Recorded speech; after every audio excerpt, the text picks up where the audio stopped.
I know exactly what you're thinking as soon as you clicked on this video, and don't worry, there is no shame. I too was once one of the people that were ignorant, thinking that playing Hulk was just absorbing every bullet the enemy team has to shoot and punching the air. But now, I played Hulk for a frankly unreasonable amount of time, and I can tell you, it's not just that. It's absorbing every bullet the enemy team has to shoot, punching the air, and occasionally killing things, incidentally. Yo Hawk, you wanna trade roles? How do you sell as Hawkeye, man? I missed my shots. It's just easy as that. And honestly, you just have to respect this. Sometimes you just miss your shots. He didn't blame anyone else but himself. And I respect that we lost anyways. And I respect him for, sticking to his guns and accepting his share of the blame, because he might have been a bad player, but I don't even care. Because to me, playing Hulk isn't even about winning. Hell, it's not even about being good. So ironically, to play Hulk, I find it best to just let go of that anger. Unless you're playing against an Iron Man or a Storm, then you have to channel all the anger into specifically getting them out of the sky. I feel like something the community's forgotten that holds a lot of players back, even competitively. This isn't even really a skill, not related to gaming at least, and it's that they get just too focused in their emotions, in their anger, in their negativity, and it affects their gameplay.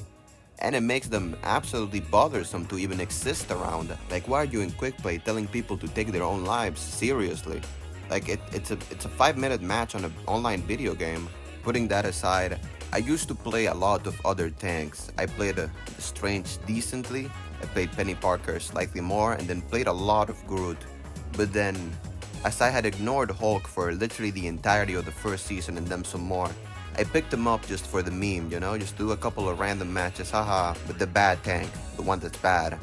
And I've had my eyes open since. Now I'll go entire days playing only Hulk, and I'll be satisfied, and I'll be happy, and I'll be doing that on purpose. There's nothing quite as fun as successfully tanking, absorbing damage from the team, and at the same time, just going to people with low HP and punching them until they roll over dead. One of the most underrated aspects that makes the Hulk really fun that you won't know about unless you play him, and trust me, you have to play him. He is the most fun tank, I'm not capping. He just has so much mobility, you can just always be jumping in, jumping out, getting into high positioning, rushing the enemy, going back to your team. You just have infinite mobility, genuinely probably one of the top 5 characters with the most mobility for no reason. Who'd think the Hulk would be out there moving from left to right, up and down, diving your backline and killing every single support? You block a ton of damage and you still get good kills. Also, this is something I apparently have to specify now. This video is for fun and entertainment purposes only. Quit being a sweat. This video is not in any way, shape or form some kind of competitive advice from a top player. I'm only Diamond, people please. Although I inevitably got better at Hulk and somehow got good at him through just sheer playing him for the bait, and you'll definitely see some of those skills show, this video's primary purpose is pure entertainment, or as the title says, pure fun. With that specified, let me show you the fun in question.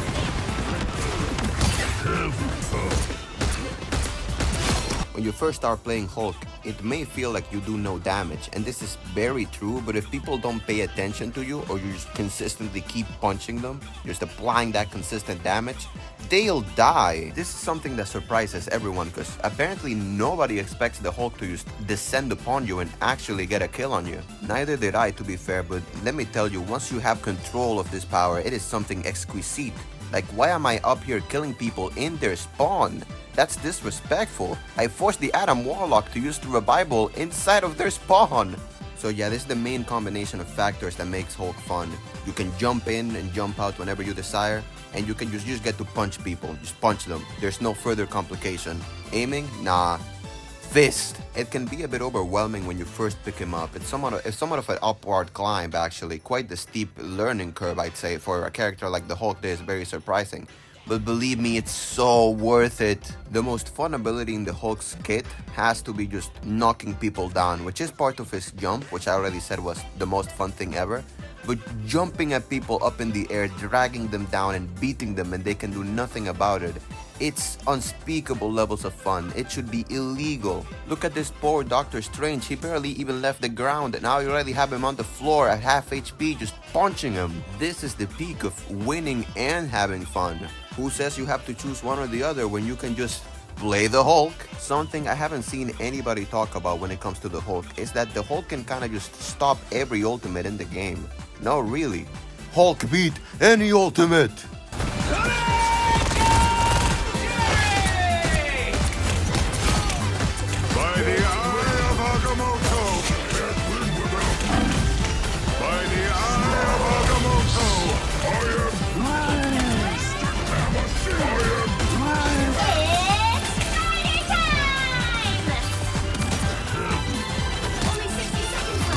Wait, but I hit my stun on him!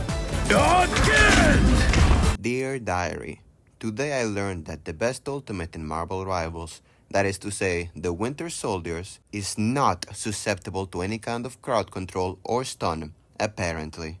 Okay, so maybe it's not literally every ultimate in the game, but the combination of taking people out of the air, a shield, and a stun denies 90% of them, let's say. Luna Snow, the Punisher, and the Winter Soldier aren't even really people like that. Besides, does any of that even matter when Hulk is the ult?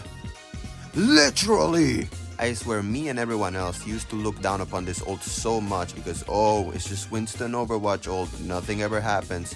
But this has so much potency and potential to terrorize people with. It does so much damage just punching and clapping people. By the way, trade secret, when you're in Monster Hulk form, the clap doesn't have a cooldown. You can just spam it and do half of someone's HP for free. Overall, the Hulk's kill potential is greatly underestimated, but there's something else about Hulk entirely that we are overlooking here. This man is ridiculously survivable. 800 HP, and then when he goes down, he just transforms into Banner, which in most cases is death, but you can use your grenade to boost yourself back to your team. And if you deliver like just a few shots, you can transform back. That's essentially another 1000 HP the enemy has to deal with. Both being impossible to kill and having an extremely easy time killing others is just so much fun. But not only is this, as I've said many times before, extremely entertaining, it's also very viable. You're not throwing the match, you're giving a lot of value to your team, if not acing and MVPing like a certain someone. As the Incredible Hulk, you will carry many games. That is true. As the Unincredible Hector, however, you will also throw a lot more games. That much is also an inescapable truth. You will be spectacularly ridiculed and farmed to absolutely no end. I'm hulking! Someone scratch my back! And other people will also throw your games. That is perhaps the most inevitable of all the truths in Marvel Rivals, but what's important is remaining positive and holding your head high. I've been singing this character's praises for a while now, however it's not necessarily all good. I don't even know what happened here. I got knocked around like a volleyball. And while yes, I think the developers did a great and very subversive job as the Hulk, where you don't even notice how good he's designed until you actually play him, it's definite that he has some flaws. Not necessarily quality-wise, but weaknesses. For example, since you're always charging his jump, you need to be on the ground to have it charged. Although you can charge it in the air, if you get bounced back by any kind of ability for even a second, you lose all of your mobility in a second, all your jump charge gone. You can't get out, you can't go anywhere, you're dead. It's kind of ridiculous because in some instances, things as simple as Moon Knight placing down an Ankh completely forces you to just stay there for another 2 seconds in front of every enemy. His ability to stun people out of the air while they are flying or jumping or using any kind of movement ability that moves vertically is also kind of bugged. I mean, you saw me go through that Iron Man. I even punched them as I went through him, so I was clearly in range. That in combination with how deceptive it can be to aim, makes it so sometimes you feel like you have a clean shot to knock someone out of the air, but no you don't. And it kind of breaks the game feel, but it lasts but a few moments before you realize, wait, I'm playing Hulk, I'm the GOAT. But yeah, it can be supremely annoying. Some of it's skill issues, some of it is genuinely how do the hitboxes even work like this. If I can punch him out of the air, I should be able to grab him because clearly my arm is reaching him. Regardless, 9 times out of 10, that Iron Man getting swatted out of the sky like he should. Just look at this poor innocent soul playing Iron Man against my Hulk and thinking he's not going to get harassed. That's all I had for this video though. I recommend playing Hulk if you like A. Punching things, 2. Denying ultimates, 3. Pestering people, and 4. And most importantly, having lots of fun. Like, comment, subscribe, and all that stuff that keeps the algorithm feeding me, even though I don't get paid.